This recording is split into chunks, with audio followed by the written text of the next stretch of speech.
moment for Ismail, but let's get started. Ahmet, why don't you begin for us, please? Yes, John. So again, today I work on this N plus one issue. So I have a fix for like what we discussed yesterday, like alert update and action queue that I fixed. So I am inserting multiple at the same time, and I'm working on now check-ins one. So I pinged JD about it also. So we are discussing with him. So I'm discussing with him. So that will also I will commit today. Discussing what with him? Since like one query accepting offset and fetch here for send check-in, so we are deciding how we can do it. Okay. Okay. Yeah, I have some ideas I'm floating around. I have a test query that Okay. I made. Ahmed, if you want to test that out, I'm going to be testing it as well. Mhm. But, that was just a Okay, send it to me. Yeah, I will check. I sent it to you. That was a Chat GPT first draft. So Okay, okay. we'll see. We'll see how well Yes. that works. Okay, Jerry. Yeah, I will play with it and I will let you know. And Jerry, I can see on Sentry there are some slow query logs also, slow DB query. There's what? Slow DB query. Yeah, those are with the favorite in the check-ins. There's not really much that we can Relationship, relationship also, UDF user relationship. relationship. Hmm. And one is UDF user and contact by name. Yeah, I'm monitoring those. Okay. I did do a optimization to the relation. Oh, user and relationship. Okay, the reason that one had an issue. Let's see. That looks like an issue just because there was a deploy going on or something. Okay. Yeah, because you could see So it. It spiked. mm, It spiked all at. Let's see. mm, Yeah, it spiked whenever during the nightly job. Yeah, that can be ignored. User and relationship. okay, okay. Yeah. So I'm not taking care of that one. So slow query will you will handle. I know. Yeah. Thanks, David. Mhm. Okay. Anything else there, Ahmet? Thanks. No, John. No. Okay. Thank you. So, Jerry, do you want to give an update? Yeah, so we got the database scaled down, checked it. Um, like I said, I'm just watching with caution because our CPU usage is obviously higher, but we have the CPU usage, so that was kind of expected, but it never got to a concerning level. Looking at the full day now of yesterday for average response time. Let me grab that real quick. We're gonna go to average duration GQL. Yep. So average duration. Let me look it a little wider. Yeah, average duration is interesting. Yeah, it's like the same. It's just a little bit lower. I wouldn't say significantly lower, but average API call time is exactly where it was before, which means we didn't hurt anything Great. by scaling down. Um, Next thing I'm looking at is the backend servers. But the thing is I'm gonna do just a little cost analysis on using a proxy server for the backend to pool the database connections because I was just kind of looking at what we had in place and we've scaled up the CPU and I noticed that um, because we're doing a lot of our uploading to Cloudinary like directly from the app, it takes a lot of load off the servers and just having a little session with AI, kind of bouncing off some ideas. One of the suggestions is as well, you have the servers you actually don't have. It's like you don't have enough servers running. You have big servers, and that's cool if you have a lot of heavy processing. But if you don't have a lot of heavy processing, so if your CPU usage is low, instead of having three big servers, you should opt to have like six much smaller servers Hmm. because that allows a lot more throughput to be happen whenever you scale out horizontally because you're allocated more network capacity for that. from AWS. But the concern is that you may eat up a lot of database connections because you have that. So a recommendation was to use a database connection proxy, which is something I kind of already rolled out for our web projects. But I would like to use something different for our. I would like to use something a little more dedicated for the GraphQL backend for the app. But it wouldn't be a lot of. I don't. It's not going to be like any coding. It's just going to be configuration and more or less just cost benefit on will we have gains. Yeah. Is it worth it? Like, how much are we saving now? Like, if we're only saving like under $100, maybe it's not Well, worth. that's as I said, it do cost cost benefit here. Mhm.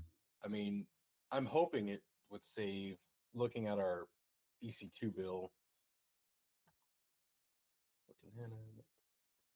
EC2 bill is okay. Come on, EC2 bill right now is about 700 a month. I mean, I would assume about half of that is our backend servers because they're big and we don't have like big servers running on other things. Hmm. So maybe it could go down to maybe you can save about 300-400 a month. Okay. Oh, that's significant. Yeah. Okay. Huh. I'm just gonna do pretty much like I said, more cost benefit on that. See if how much time it would take to implement and how much savings we can really get, because obviously the proxy is going to be its own server, but is that going to be less than what we have right now? Okay. Okay. Let me know. Yep. I also went ahead and took a look at the location notifications, Mhm. and I discovered a new thing on SQL Server called lag. It sounds scary, but what it's actually meant for is it's almost meant for exactly what we're trying to do, like taking a bunch of data points and then building like a history of places you've been. Okay. Why do they call it lag? They call it lag because it's like how much like it takes the duration between okay, it's like something like duration between pings. Yeah, let's see. Okay. From just what I'm looking at the code. Yeah, it sounds scary. It sounds really scary, but it's a lot faster, Huh. and it like That's- is a lot better too. And like I can actually like get really good reports, and it doesn't even need like the amount of pings I need, and I can filter it by the average confidence radius. It gives me a lot better reporting than what I had before. Kind of at first we were just taking like consecutive pings, yeah. but now we can take like a bunch of pings, not necessarily, they don't have to be consecutive, but we take pings and we can filter out the outliers with the high confidence radius. Huh. Okay. I have the old version saved just in case that doesn't work out, but So where does this come from? The lag thing, is that this is this lag function is called, I want to know what, let me, I know that sounds so scary, but it's not. but it's like a package that we get from like Apple or from a third party library, or what is it? So this is all handled on the database. So That, what we do is every 5 minutes I run a query to uh, see if users need to be notified because they're currently visiting some location. And that query is what I adjusted. I ran the query for when for the event yeah. last week, and I know you got it a lot later. And it Uh, was just something with there were a couple outlier points that completely uh, delayed the notification for you for a couple hours. a reset, basically, like had to start Right. tracking you over again. Yeah. Okay. I mean, So I did leave for a little while. I you went to the store and came back. yes, I had that log, Yeah. but I had that if that with this new query, you should have gotten a notification about an hour and a half before when you actually did. Okay. The first, it had you there earlier in the day. That's probably before you had left and come back. It would not have sent you a notification at that time because the confidence radius was like it was a high radius, which means it was very uncertain of what you were doing. Even with pings every few seconds. Yeah, well, I can fine tune that, but it A had really large venue too. That's what that surprises me. and well, the thing is with like a we don't have like a geofence, so we're going by a point. Yeah. So a geofence, you can tell like if you're within this location, then you can know exactly like using the confidence radius, what's the likelihood of you being inside of that building. I see. Right. So yeah, even though it's a big building, the only thing I have to go against is the actual like central point that Google throws on a map. Right. I see what you're saying. So yeah, I don't know how much of an improvement we're looking at. If you would have received it about an hour and a half before when you actually did, looks to be an improvement. That would be. I mean, that would be a big improvement because I wouldn't Yeah, necessarily be there that many hours. You know. yeah, and like the uncertainty for the first visit, it had your confidence radius around like 50 meters. Uh, I mean, in the scope of it being a big, car lot, you're like, oh, 50 meters is nothing. But if you're downtown, 50 meters could put you across the street. yeah. So we have to make sure we, account for all of that and make sure we have a high or, give it a high enough confidence level to where we're not putting you across the street. Definitely. So the okay. So where does the lag thing come from again? It's the query. Query. It's Oh, from the data. Yeah, it's on the data. it's in the database query.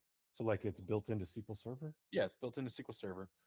Mm. Um, it was the documentation was updated last year, but the actual it has to be stand for something else. The definition accesses data from a previous row in the same result set without the use of a self join starting in SQL Server yada yada. Lag provides access to a row at a given physical offset that comes before the current row. Use this analytic function in a select to compare values in the current row with the previous row. So all it's saying is take, you know, take the record, the ping that we received before it, immediately before it, and compare it. Okay. Hmm. Uh, And but does it consider confidence levels too, or is that a different calculation? that is a different calculation. So lag gives me the it's like a difference, I believe, is more or less like a difference between like I guess it would be like seconds or something. Because now like I can query like the minimum visit duration. I was actually able to improve the minimum visit duration to 3 minutes instead of the 5 or something that we had it at earlier Oh, because of how it processes the pings. It gives me a lot better way of looking at it. okay, that's Um, cool. but yeah, You go ahead. the work that I basically did is all in that function that it all queues up the notifications. And so the data collected didn't change, but how we interpret the data is what changed. And Right. that's what I'm hoping we can get some better results on because, obviously I told the AI, I was like, we're collecting data, we're collecting data this often, what are your recommendations? And so I was like, okay, well, yeah, this is cool if you're getting stuff very, intermediately, but it looks like you're doing a lot more than that. So try this instead. Hmm. Okay. So, Is there any fine tuning that can occur with the lag? Like, do you have any?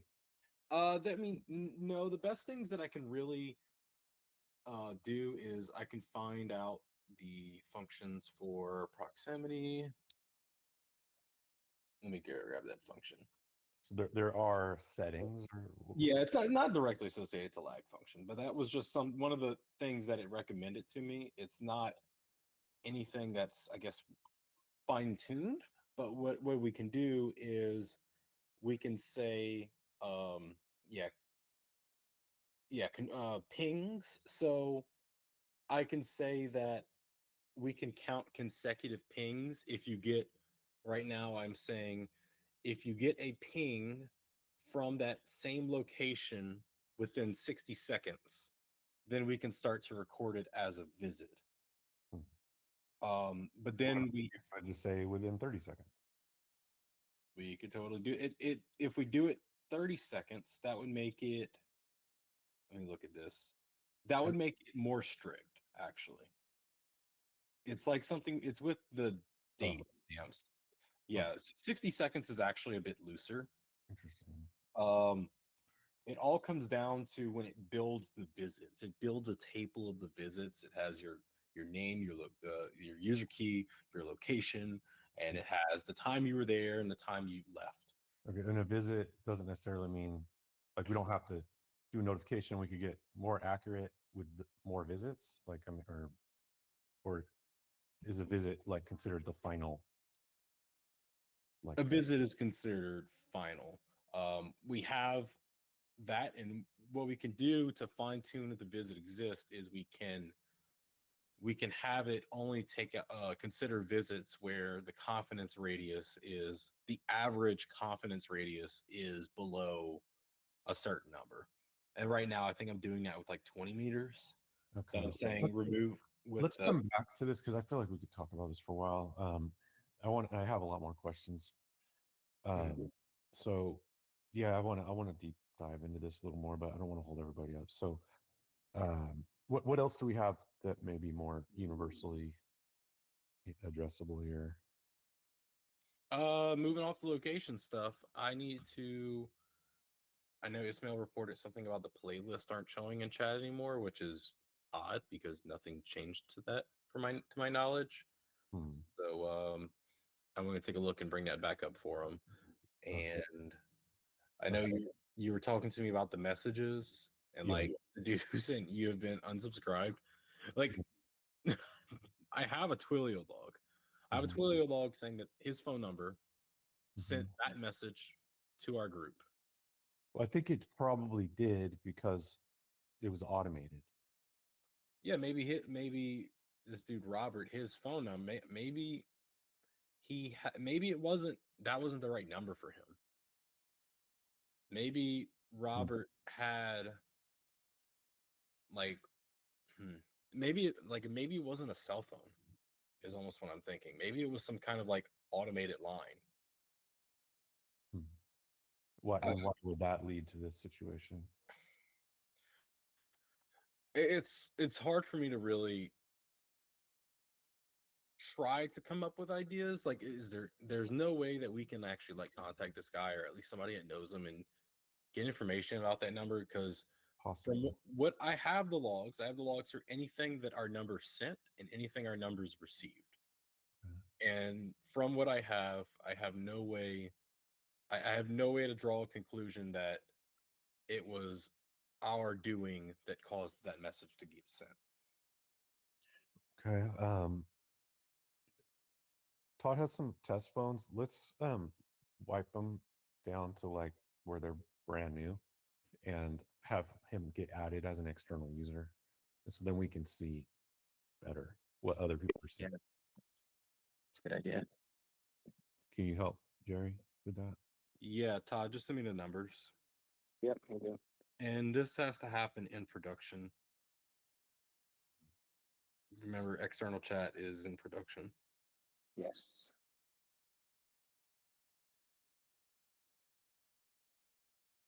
Okay. Yeah, I want to have a better picture. Like for instance, I'm not really sure. Do reactions send an SMS? Do we know the answer to that? I am not 100%. Right. And then do we know if some of the system messages, like someone added someone to the group, do we know if that's an SMS? Yes. That is an SMS. Yes. Okay. Yeah. I want to reinvestigate what that all looks like through this. Okay. So step one, we'll get some external users in there. Yep. Okay. Great. Anything else going on there, Jerry? No, I need to get to make sure the playlists are coming back in the chat. Yeah, that sounds like a high priority. Are you able to see that what he's talking about, or It was right before stand up, and Okay. yeah, but Okay. I'll get to that. Okay. Why don't you do that now, and then Yep. I'll go to Yeah, Ismail. I'm gonna message Ismail when I want him to test again because he only has it on his local. It's not on any builds, so Hmm. it's just me working with him to make sure everything shows right. Okay. Sounds good. Thank you. Mhm. Okay. So yeah, Ismail, how's it going there? Yeah, I made made really good progress with the SoundCloud stuff yesterday. I have it where now it's pretty responsive, um, almost bug free.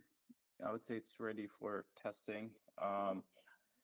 There's just some behaviors I'm trying to improve off of, like when you're switching between tracks or when you click on a track, the animation that pops it up, there's still a little jitteriness there that I needed to see. I added where if something is selected, it'll change the color of it. It'll become like a dark purple matching the theme, and then it would have like those little lines playing next to it, indicating that song's playing. Nice. Yeah, I can't show it right now. Obviously, it's until Jerry gets the back end back up for the tracks.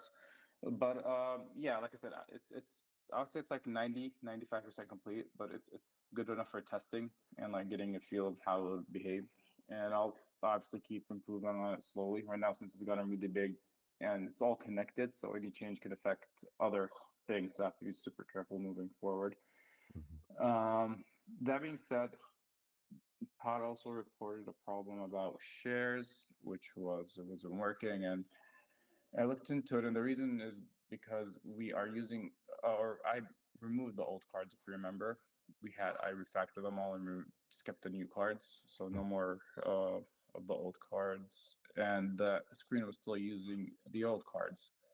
So and now, if we go to shares here, um, you will see that it will start working again, but it obviously does use our new cards, which do come with this automatically enabled. So I don't know if we want to keep it here or disable the chat or the message feature.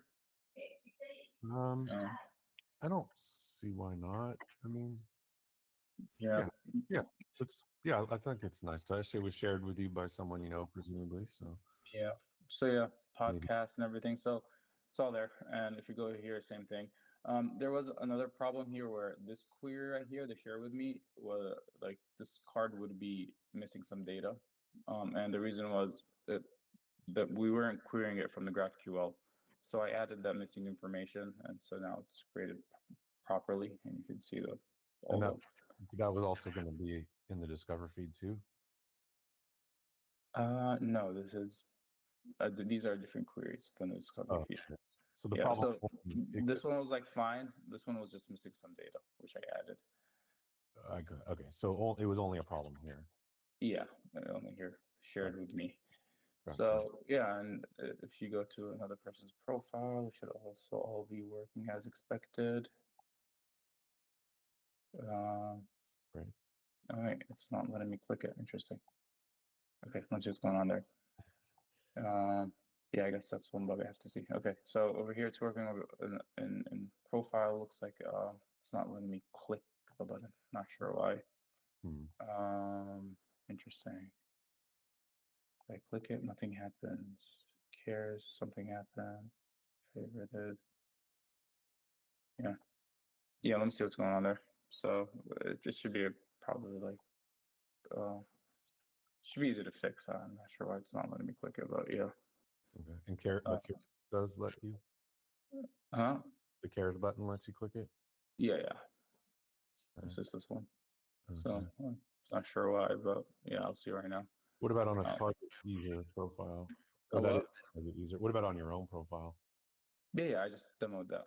It works. Oh, right. Yeah. So this was not working. This was like using the old cards, and it would actually crash the app.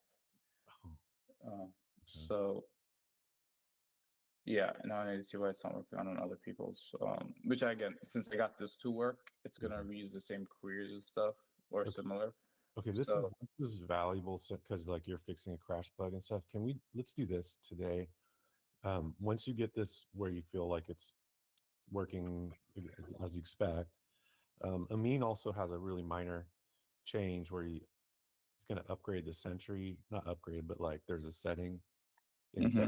session replay that should remove jitteriness from the scrolls. I'd love to get what you're working on and what is that he worked on, and any little small things. Maybe Wes has a couple small things. Let's get those in a production build today. Okay. Um, and also about that, I mean, so what branch were you working on that you were worried that the chat optimizations would have code conflicts with? Um, like right now, like there are two branches. Mm-hmm. Like there's the main one and there's the other one that's I think not two, three. So there's like the big one. There's like a second one that it's based on the main one, and there's the third one where I was like doing some fixes for Are the these the Expo update ones? yep. Oh, okay. I see. Mm, okay. Okay. I mean, I'm just asking because I think I based my um, SoundCloud one off of the optimized chat one. Mm. Um, but if that's the case, I think I can try to maybe copy that file and remove it. Maybe shouldn't Um be too bad. Also like if it's like a lot of work and maybe there's like a lot of risk there, I can try to merge dev with like not merge dev but that branch where you optimize chat with my branches. If it all went good, then we can keep it and merge it. I'm just afraid, like, because that chat messages list, there was like changes on my end too, and I saw that branch has other changes too. So I was just afraid of merge conflict. So before like doing anything, maybe I'll try to merge that branch with my branches. If it's all went good with the merge conflicts, then we can keep it. That's good, and you can keep your work. Yeah. Okay. Yeah. Perfect. Yeah. Just let me know. If Okay, not, I can change that file. It shouldn't be too bad on my okay, end. I'll do that. I'll let you know. Yeah. And that being said, there was one more bug Todd reported, which was on Android. SOT could have 3 lines on some devices, so gonna see why that's happening, and then after that, I'll have the PR up so we can have the build. I also came across another Android um, issue that sometimes my display brightness is controlled by circles for some reason. Um, or I can't adjust the brightness on my phone because it says Circles has control of it. I'm not sure why it's happening. It seems kind of I know we random. take control of it when we display the QR code, but it should release it if you're not on that screen. And I've never, and all these situations where it takes control of my screen brightness, I've never looked at the QR code. You're And I've saying actually it's seen doing it. one other user in Circles report it in one of our chat groups too. Are you saying it's doing it on a screen that does not even display the QR code? Correct. What screen? I put it in, it's in development. I have a screen record in there from just a day or so ago. It's just a home screen, any screen really. When Circles is open, my display brightness is controlled by Circles. I can't change it This is when Circles in the forefront. this is constantly, no matter where you're just, nothing triggers. It's always triggered. It's always there. Correct. When Circles is open, no matter what screen I'm on, Circles is in control of the screen brightness on my phone. I can't adjust it. Okay. If I close Circles Yeah, I mean, worked and on. reopen, Me- the problem's gone. Yeah, I just want to ask, like, is your brightness is like to the fullest, or It's you? always on. It's always on an auto setting, so it's always pretty dimmed. But when you get So that warning, does it go to the fullest and stay there? Yeah. Okay. That because that's what is designed for the QR code. Go ahead. yeah, What you're gonna say? yeah, that's like that's what we do. Like we make the Yeah, the problem brightness. is though, I mean, he's seeing it on this home screen. He's seeing it all everywhere he Yeah, goes in the app. yeah, that's the weird thing. Like, I think there's a confusion. Todd, it's not always to the fullest, right? When you're on circles. Oh, right. Wait. I'm sorry, but it is bright. I don't know if it's in its fullest, but I can't. It doesn't even show. Like, let me look. I have to check my video. It's in development. Give me a So is second. it okay? It doesn't necessarily have to be full bright, but you're saying it's brighter than it should That be is correct. there. Correct. Correct. It It's brighter than normal. probably is full brightness. It Because might be. that's what it's designed to do with the QR code displayed. Why, Ismail? Yeah. Why do you think it wasn't full brightness? Ismail, why did you think? Oh, I was saying if it opens on any screen, um, man, I'm just saying, are you sure that it's full brightness? Because it could be that when the library is called or something, it just takes control, but it doesn't necessarily take it to full brightness until you go to the QR code screen. Well, here the So, reason why I even notice is because my screen gets instantly brighter when I open Circles. Yeah, I think it's then, going to the yeah, full might be the case. Okay. And then I go to adjust. I pull my shade down to adjust my screen brightness. And this is in the screen record I have here in Slack in So development. what exactly triggers it? You just open your phone to the and it goes to the message It, log first, right? yeah, it's completely random, John. I don't know. I don't know when it just happens sometimes, and I'm not sure Maybe it's when it's being you, triggered. after you first view a QR code, then it follows you. I The brightness follows you I around. don't view the QR code ever. You don't think so? Ever? I know so. I don't ever use the QR code. Okay. And you can yeah, I don't know what triggers it. I know how to make it stop by force closing and reopening. And then it seems to be normal after a while, but then I don't know when or Hmm. why it happens. All for some reason it Okay. takes control again. I can't tell you why. I can't find any rhyme or reason for it yet. I mean, do you have any ideas? no, I don't have an idea, but I can look into it, see, because that code is only live in that in specific screen, so I'm not sure what's triggering it, how it's bleeding out to the all of the screen. So I'll have to look and see what's going on there. Okay. I'm assuming it's Android specific because I've never seen that happen on my phone. Yeah, it's gonna be Android specific. And like I've mentioned before, I've seen someone report this on an Android in our Circles chats before. I think in an investor chat, possibly. Someone Okay. else reported the same thing. Yeah. So it's an Android issue. Mhm. Okay. Will you look at that into that? I mean, and what I'd like to do is get, if you can get a solution to that, and including your solution on the scrolling, and get those merged in a build with Ismail's fixes today. Yeah, sure. I can look at it today. Okay, great. There was one other thing, Todd, you were saying. So the brightness. What was the other thing we were just saying on Android is a problem? What is it?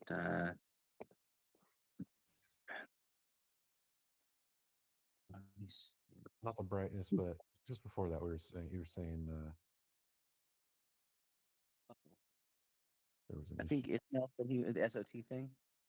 Oh yeah, the circle of trust is off. Yeah, Ismail's looking at that. Yeah, we've looked at that before, Ismail, where it goes to 3 lines. I thought there was like something you implemented that would prevent it from going to 3 lines. I don't remember implementing something myself, um, but I don't know. Maybe something I did when I created the invite link. So I'm just gonna kind of see what's going on there and see if I can fix it Oh, do we? When you say the invite link, inside SOT. oh, that's now active. So like, if I were to go to somebody's chat, or Not chat profile. file, they have an external user invited, Mm-hmm. then I would see it. Correct. Okay, I have to test that. I didn't notice it yet. Yeah, that probably is how it got affected. Then something there changed. Okay, will you look into that one too? Yeah, yeah. That's Okay. on my to-do list. But I guess from what Todd was telling me yesterday, he's not sure like when it like if it triggered like right when he got the new build, or did he do something and then it No, I think it's just on certain devices. okay. Yeah, that was unclear if it was permanently on that device or if like he did something and then it triggered it. Correct me if I'm wrong, Todd, but I think if you just use certain devices, it's on 3 lines, right? Only so far, it's only on my S24 Plus. The other S20 or S21s that I have, they're all normal. It's just my phone on this S24 Plus. Yeah, I'll see what's going on there. I mean, good news, I got the the shares working on the user's profile already, so I'll jump on that now. Great. Okay, cool. Okay, sounds good.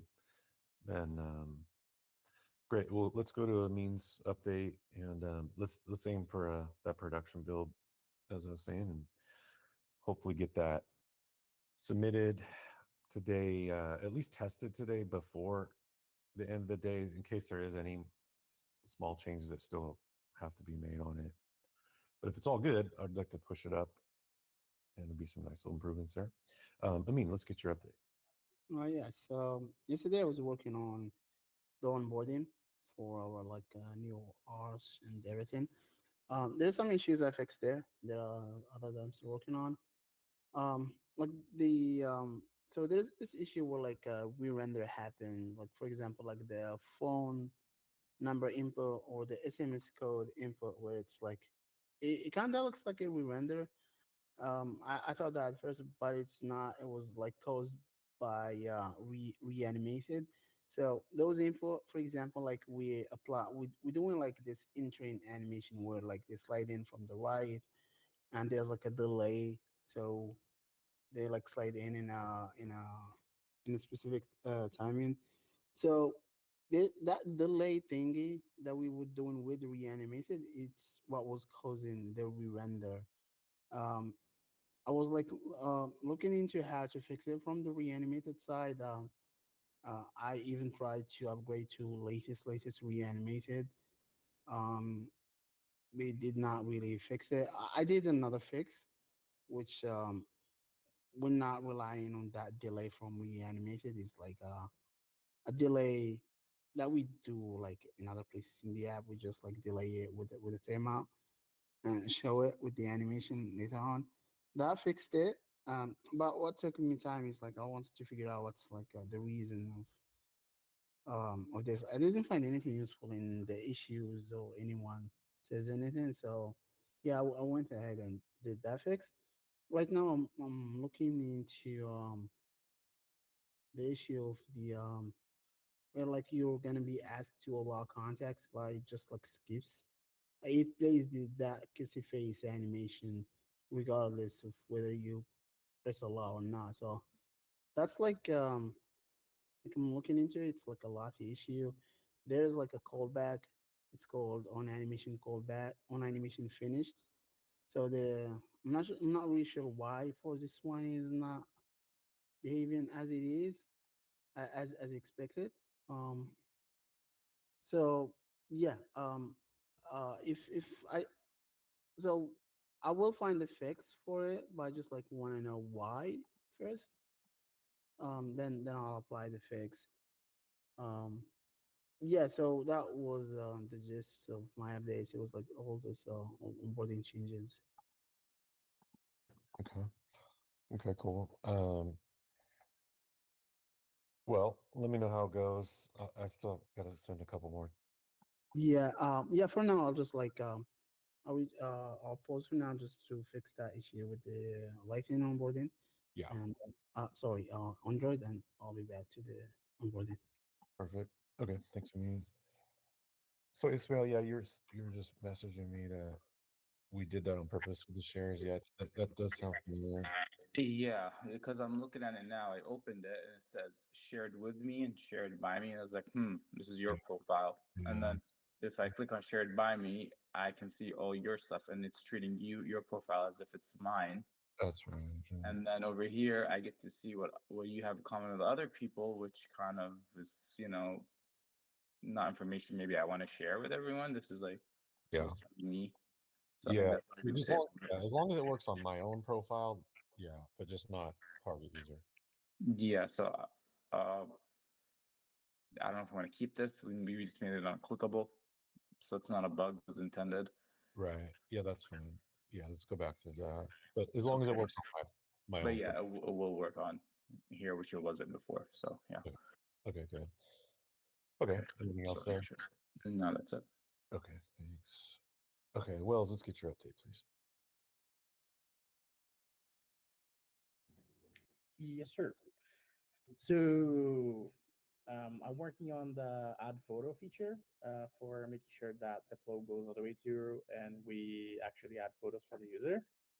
And I'm finishing implementing the click on background thingy.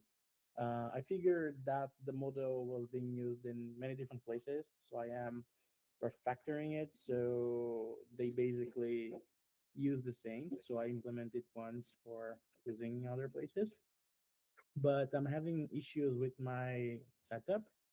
My I don't know how to say that in English. My adapter for using mouse, keyboard, and second screen isn't working properly. So sometimes I have no keyboard, sometimes I have a mouse.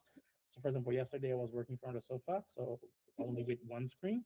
And right now I'm working in my setup. So everything is working besides the second screen. So I don't have a second screen. So that's pretty annoying. I'm trying to figure that from time to time. So it's taking me off work a little bit for getting it working. And right now it isn't.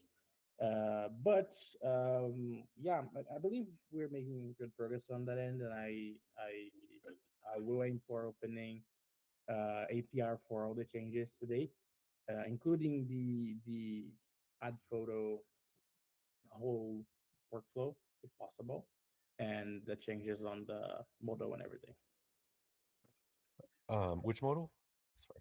The one where you hit You have to favorite the something photo and it said before. you must favorite it before adding photos. Yeah. And what about beyond that to um the whole photo adding process? Yeah. So yeah, about the photo adding process, I see there's some code there for stuff that should be appearing after that point where it cuts, but it's not showing yet. So right now I'm working on the refactoring of the model. So the models behave the same and we can do the changes in them as we want without having to worry about doing it in multiple places. Because on that screen, for example, there is another instance of the same model, but it is not actually the same code. So I am right now working on that. Because let me see if I can share here.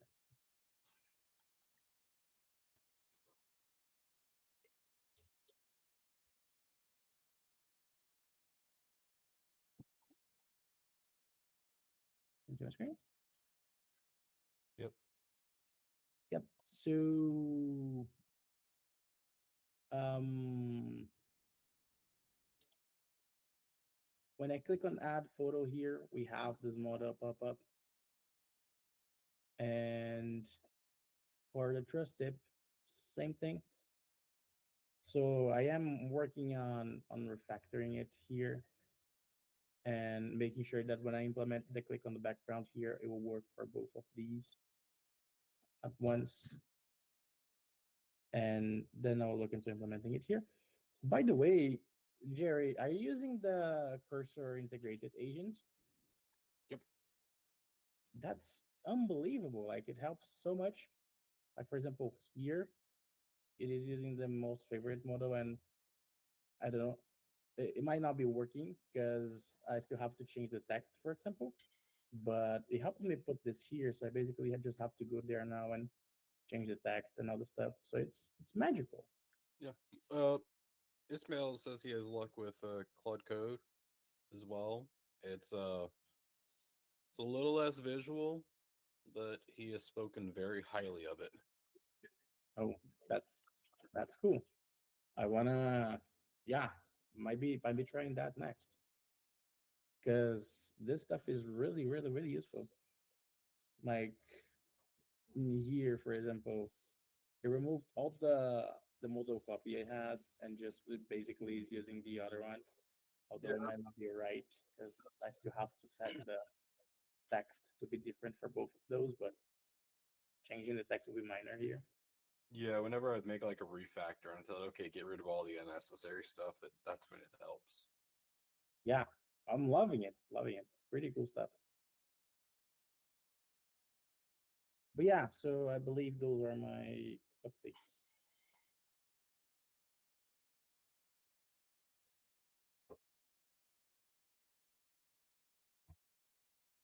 Okay, thank you, Wells. All right, so Jerry, let's stay here. I want to talk more about the lag stuff. Yeah, Yeah. lag is not the best word for it. Just look. Let's call it the location refactor. Right. Yeah. Okay. Yeah, and then did you get the phone numbers from Todd? Yeah. Okay, cool. We'll do that too. All right. Well, then everyone else, let's drop here. Amin, Ismail, stay in contact with each other, please, on progress to where we can do that production build. And then as early as possible today, will you go ahead and do those builds, Ismail? Let me know. I'll play with them a little bit, make sure everything's looking good on the surface before the end of the day. And then of course, I'll test thoroughly. But I want to just do a quick test on everything. So, you never like sometimes it's like something that just was hard coded or something that gets overlooked, and I can catch it quick, and we could maybe save a day where we don't have to. I don't want to wait until tomorrow necessarily if we can get it built early enough today. Yeah, we'll do. I'll try to get it out as soon as possible. Awesome. Okay, thanks guys. I'll stay here with you, Jerry. Yep. All right. Have a good day, everyone. Yep. Thanks, guys. Thank you. Yep.